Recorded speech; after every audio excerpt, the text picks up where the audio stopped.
So hello guys. तो आज हम लोग करने जा रहे हैं हमारा DI नंबर 2, जो कि हमारे IBPS PO मेंस के लिए या मेंस लेवल इन एग्ज़ाम्स के लिए बहुत इंपॉर्टेंट है। ठीक है, तो ये होगा DI मेंस लेवल का। ठीक है, तो चलिए स्टार्ट करते हैं। तो आज है हमारा double pie chart. Double pie chart plus variable. चलिए, तो क्या दिया हुआ है कि इसमें स्कूल ए का दिया हुआ 1 to 4 जो कि प्रेजेंट है। अच्छा, यानी कि और दूसरे में क्या दिया हुआ बी का जो कि एब्सेंट है, यानी कि 1 2 3 4। कहने का मतलब कि प्रेजेंट और एब्सेंट का। तो ए एक सेक्शन है और दूसरा बी सेक्शन है, जिसमें कि प्रेजेंट है और एब्सेंट है। और इसमें भी क्या है, प्रेजेंट है एब्सेंट है। ठीक है, तो कह रहा है अब क्या क्या दिया हुआ भाई। तो इसमें नोट में क्या कहते हैं, number of students present in A in class 3 is 200। तो present in A in class 3 200, यानी कि प्रेजेंट में क्लास 3 में ए में कौन सा है 200। Number student present in A class 4 is 40% less, यानी 60% ऑफ 200 है 120। मतलब कि जो क्लास 3 वाला है उसका 60% है तो 120 हो जाएगा। ठीक है, और द नंबर ऑफ क्लास 3 और द सेम स्कूल, हाँ वही है। Total number of students in each class of both school is same. Total number of students in each class of both student is same. मतलब कि ये अगर ए है तो ये भी ए हो जाएगा। ठीक है, और कह रहा है कि total number of absent student in each school is same. मतलब कि टोटल नंबर ऑफ एब्सेंट, तो ये भी सेम ये भी सेम। कहने का मतलब ये और ये भी सेम हो जाएगा ना, एब्सेंट स्टूडेंट में सेम तो टोटल सेम है। ठीक है, और क्या total number of students in A is 1000। तो ये 1000 हो जाएगा टोटल, तो ये भी कितना हो जाएगा 1000 पूरा। सिंपल सी बात है। Number of student absent in B in class 1 is 2 less than the. अब क्लास 1 में, तो क्लास 1 में क्या दिया हुआ भाई पाई चार्ट में, एब्सेंट का बोला है ना, तो बी में तो ये एब्सेंट का ही पाई चार्ट दिया हुआ था। क्लास 1 में क्या बोला है +4%। और कह रहा है कि क्लास 3 के अकॉर्डिंग तो 25% माइनस m+4% बराबर कितना दिया हुआ है 2। इन दोनों का बीच का डिफरेंस कितना है 2। तो ये परसेंट में अभी इसको डायरेक्ट सॉल्व नहीं करना, 2 में है तो इसको अभी रहने देना है। ठीक है, उसके बाद फिर क्या बोल रहा है कि टोटल नंबर ऑफ स्टूडेंट्स, हाँ ये हो गया। उसको फिर क्या कह रहा है, number of students absent in A, number of students absent in A in class 1। Absent वाले के दिया हुआ है तो कितना x+11 दिया हुआ है। उसका फिर क्या दिया हुआ है 64 दिया हुआ है, इसलिए दूसरा में 64 हो जाएगा। और तीसरा में 2z दिया हुआ है 2z। तो चलिए अब यहाँ से, अब इसके बाद क्या होगा, और तो कुछ दिया हुआ नहीं। तो चलिए हमारा पाई चार्ट तो दिया हुआ है ना। चलिए तो पाई चार्ट ए से स्टार्ट करते हैं। तो हमारा 3 और 4 निकल गया, लेकिन x और y यहाँ पर दिया हुआ। तो 3 और 4 निकल गया, x और y दिया हुआ है। और ये कितना है इधर 28% और 32%। तो दोनों को ऐड करने पर कितना 60%। यानी कि सिंपल सी बात है कि ये जो हमारा ये 40% है, टोटल कितना होता है 100% होता है। और यहाँ पर 28 और 32 दिया हुआ है, x और y बाकी x और y दिया हुआ है ना। तो ए क्लास 1 और क्लास 2 का कितना हो जाएगा 60% हो जाएगा, है ना। 28 और 32 को जोड़ेंगे तो ये बाकी जो मेरा रिमेनिंग है, ये जोड़ने पर 320 जो है ये मेरा कितना हो जाएगा 40% हो जाएगा ना। तो यहाँ से 40% का मान ये, तो 28 का मान कितना हो जाएगा 432 8 से मल्टीप्लाई कर देंगे 64 8 16। तो कितना हो जाएगा 8 64 8 16 224 244 224 हो जाएगा, सॉरी 224। पता नहीं क्या हो गया यार, गड़बड़ हो रहा है। और उसके बाद फिर यहाँ पर 32 से करिए तो कितना हो जाएगा 16 24 256। ठीक है, तो इसको जोड़ने पर कितना आ रहा है 4, यहाँ पर 0 10, उसके बाद 5 10, यहाँ पर 2 4 6 और 8 800। यानी कि यहाँ पर मेरा कितना आ जाएगा 200, क्योंकि टोटल 1000 दिया हुआ। और यहाँ पर भी 200 आ जाएगा, तो यहाँ पर भी 800 आ जाएगा। सिंपल सी बात है, क्योंकि टोटल 1000 दिया हुआ। तो ये तो समझ में आ गया। अब यहाँ से हम लोग निकाल सकते हैं। अब 224 मेरा आ गया। अब यहाँ से हम लोग x और y का वैल्यू हम निकाल सकते हैं। देखिए, वैसे मेरा दिया हुआ है 200, तो टोटल है मेरा 800। तो 200 800 का कितना परसेंट होगा, तो ये होता है 25% होगा। यानी कि मेरा तीसरा नंबर में क्या है x दिया हुआ है ना, x। मेरा x का मान कितना आ गया 30, x का मान आ गया मेरा कितना, सॉरी 25 आ गया। तो पहले ये यहाँ पर इसको हम लोग लिख सकते 25 + 11 यानी कि 36। यानी कि यहाँ पर मेरा हो गया 36 हो गया यहाँ पर। उसके बाद फिर यहाँ 2z। अब उसके बाद फिर क्या बोल रहा है कि y तो y का जो नीड नहीं है तो क्या उसको छोड़ सकते हैं। अब यहाँ पर z का मांग कर रहा है, तो z कहाँ पर दिया, हाँ दूसरे पाई चार्ट में दिया एब्सेंट वाले में। तो यहाँ पर अब और कुछ क्या रहा है नहीं, और तो कुछ दिया हुआ नहीं, बस यही डिफरेंस वाला दिया हुआ था इसका एब्सेंट वाले में। हाँ, इसका टोटल नंबर आ गया, इसका भी टोटल नंबर आ गया। अब यहाँ से कुछ कर सकते हैं हम लोग, जैसे कि 25% दिया हुआ, तो 200 का 25% कितना आ जाएगा 3 में 200 का 25% तो 1/4 50 हो जाएगा यहाँ पर। और उसका 15% कितना हो जाएगा डी में 15% तो 30 हो जाएगा यहाँ पर, है ना। और उसके बाद फिर z m+4 बच गया और z+6% बच गया यहाँ से। तो ये यहाँ से हो गया, इतना तो हो गया।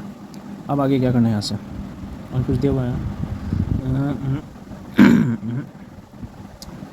तो 15% हो गया, m+4% हो गया और 25, हाँ तो देखिए यहाँ पर ये वाला दिया हुआ 25% का कितना वैल्यू है 50। तो ये 50 माइनस m+4% ऑफ कितना का, तो ये परसेंट कितना का है, ये 200 का है भाई। टोटल 200 है, इसका इतना ही परसेंट चल रहा था ना, तो ये बराबर कितना दिया हुआ है 2, दोनों का डिफरेंस, तो 50 माइनस m+4 इंटू 2, ये 0 0 कर जाएगा, यहाँ पर कितना हो जाएगा 2, ये बराबर 2 हो जाएगा, यानी कि 50 माइनस 2m माइनस 8 बराबर 2, यानी कि 2m बराबर कितना हो जाएगा 2m उधर बचेंगे और इधर 10, तो यानी कि 40, यानी कि m बराबर मेरा कितना आ गया 20। तो भाई मेरा 24%, यानी कि m+4% मतलब 24%, 24 48, तो पहला है मेरा कितना गया 48 हो गया, और दूसरा का तो ऑटोमेटिक निकल गया अब है ना, ये 80 हो गया, ये 48 कितना हो जाएगा 128, 80 और 128 माइनस करें तो कितना हो जाएगा 2, 128 को माइनस करें तो कितना हो जाएगा 7, 72, तो जब 72 आ गया तो 72 मेरा आया, तो 72 200 का कितना परसेंट होगा 72 200 का तो 36% होगा, यानी कि 36% Z+6, यानी कि Z+6 बराबर 36 आ गया, तो Z बराबर कितना आ गया 30। अब यहाँ पर क्या बोल रहा था कि 2Z, यहाँ पर यानी कि 2Z बराबर क्या हो गया 3 दूनी 60 हो गया, यानी कि आ गया हमारा आंसर।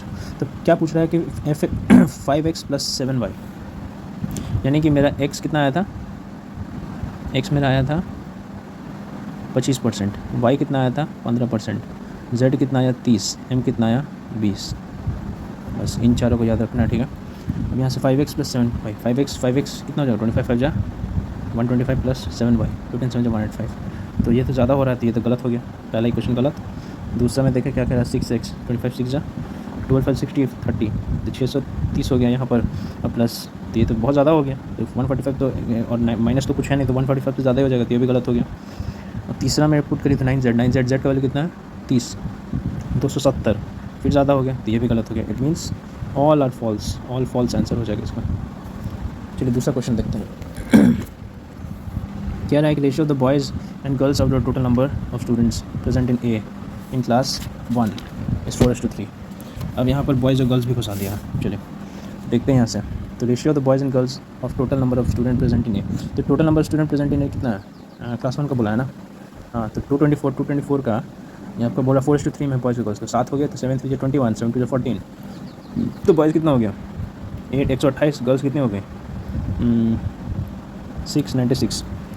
उसका number of boys present in B in class 1 is 25% more than the same class in class 1 in A, number of boys present in school B, यानी कि 25% same more than the same in class 1। अब यहाँ से ये जो 128 boys जो है इसका बोल रहा है कि 25% ज़्यादा है क्लास बी में, ठीक है, कि क्लास 1 में, तो 4 3 जा 4 2 जा, ये कितना 5 160 कहाँ पर है भाई, तो ये बी के बॉयज़ में और गर्ल्स में, तो ये 160 हो गया, और बी का 1 प्रेजेंट कितना है यहाँ पर, ठीक है। तो कह रहे number of girls present in the class 1 in school B, अब यहाँ से तो हम लोग क्लास 1 इन स्कूल बी, तो क्लास 1 इन स्कूल बी है ना, तो अब यहाँ पर ये वाला नहीं निकला ना, सबसे पहले तो यहाँ पर ये करिए 10 से 12 15 15 50 50 यहाँ पर हो गया 6.5 हो गया।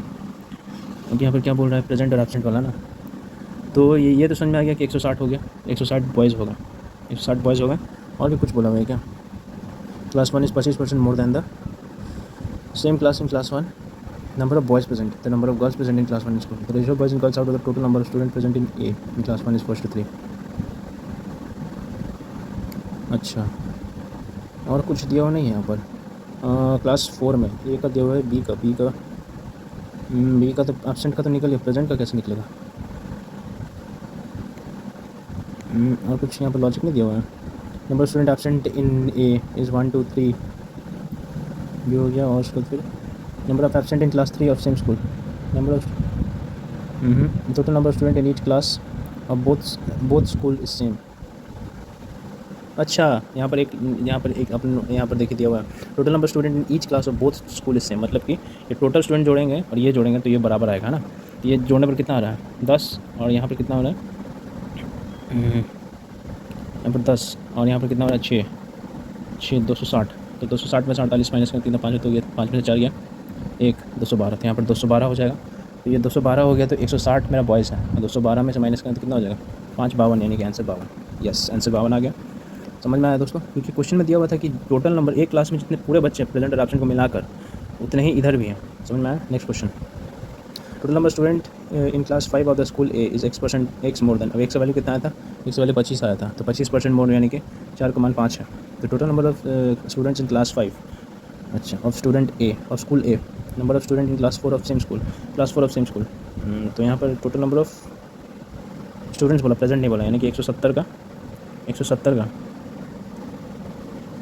170 नहीं ना होगा। 6 10 10 12 12 5 17 40 हो गया यहाँ पर, सॉरी देखिए कैसे 6 4 10 6 10 10 हो गया, 6 6 12 12 16 16 3 19 19 1 20। हाँ सही। अब यहाँ पर कितना 160 160, ये तो 4:5 है, तो ये 4 तो 16 4 4 4 5 200 200 हो गया। तो क्या कह रहा है कि एक्सप्रेशन मोर देन द, ठीक है, टोटल इतने हैं।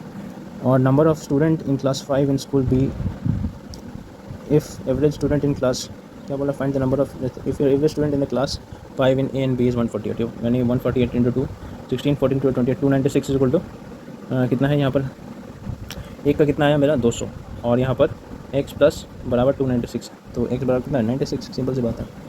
नेक्स्ट क्वेश्चन क्या है कि difference between the number of student present in 2 and 3 in school B, 2 and 3 in school B, present 2 and 3 in school B. तो यहाँ पर कितना था 10, और यहाँ पर 6 6 12 320, 320 में से 72 माइनस कर देते 8 4 248, यहाँ पर 248 हो गया 2 and 3। और यहाँ पर कितना है 260 में से 50 माइनस कर देते 210, 210 हो गया।